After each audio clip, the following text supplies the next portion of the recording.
Hello, this is Mr. Collier, and today we're going to be solving quadratics using the Null Factor Law.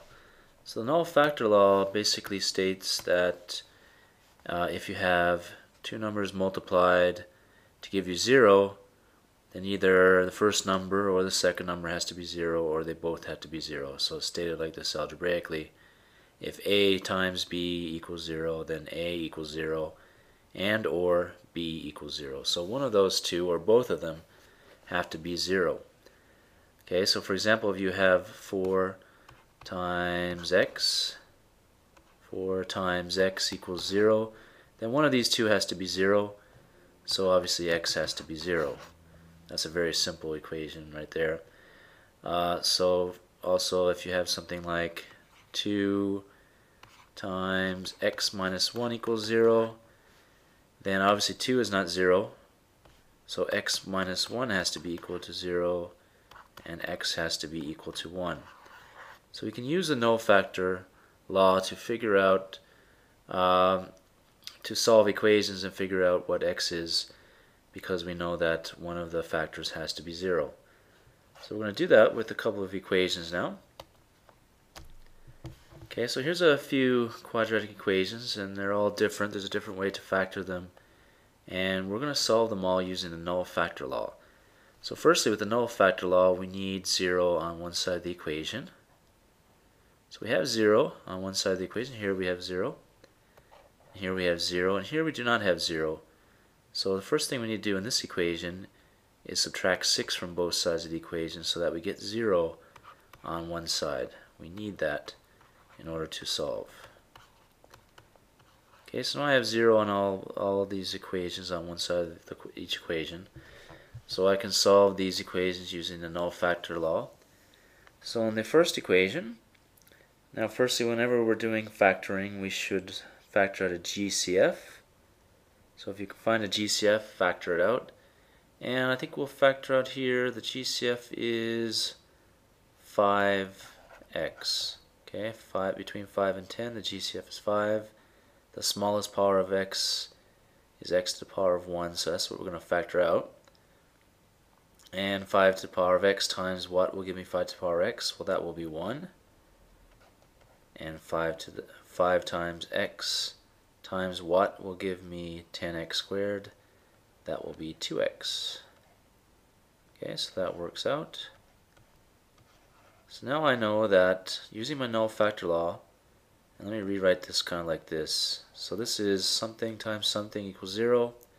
So one of these two things has to be equal to 0. So I've got two possibilities. 5x could be equal to 0, in which case x has to be equal to 0. Or we could have this expression in the brackets be equal to 0. So 1 plus 2x could be equal to 0. And I can simply solve this linear equation for x. Divided by 2. X could be equal to negative half. That's your other solution.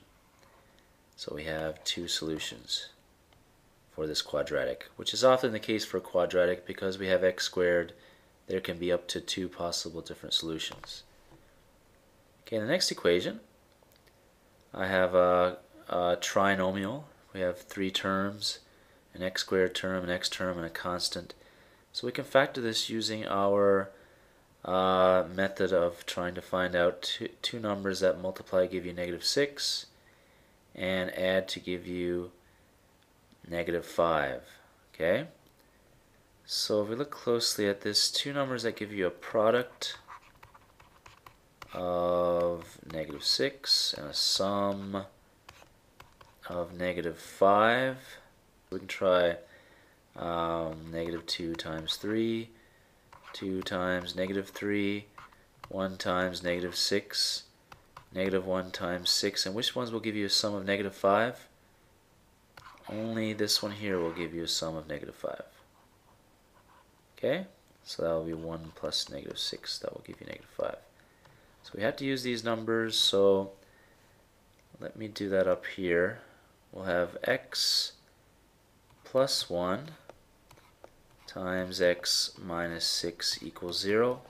So there's only two possibilities. X plus 1 equals 0, or x minus 6 equals 0. And of course here, if we subtract 1 from both sides, x equals negative 1 or x equals 6. That's your two possibilities. In the next one, and let me just do this in a different color. The next one, always your first step should be to factor out a GCF. So if I look here closely, I can factor out a 2. I can also factor out negative 2, and that will actually give me a negative sign in the middle, so I'll have a difference of squares, as you'll see in a second. So I factored out negative 2, and I get 4x squared minus 9 equals 0. So I can further factor this expression in the brackets as a difference of squares. So that's going to factor to 2x minus 3 times 2x plus 3 equals 0. Okay, now I've kind of squished things in a bit here, but let me finish down here. So we have negative 2 times 2x minus 3 times 2x plus 3 equals 0. And we can use the Null Factor Law to solve this. So we have two possibilities. Either 2x minus 3 equals 0 or 2x plus 3 equals 0. And solving these two equations, we get 2x equals 3, and divide by 2, we get x equals 3 halves, or we get x equals negative 3 halves. So there's your two solutions.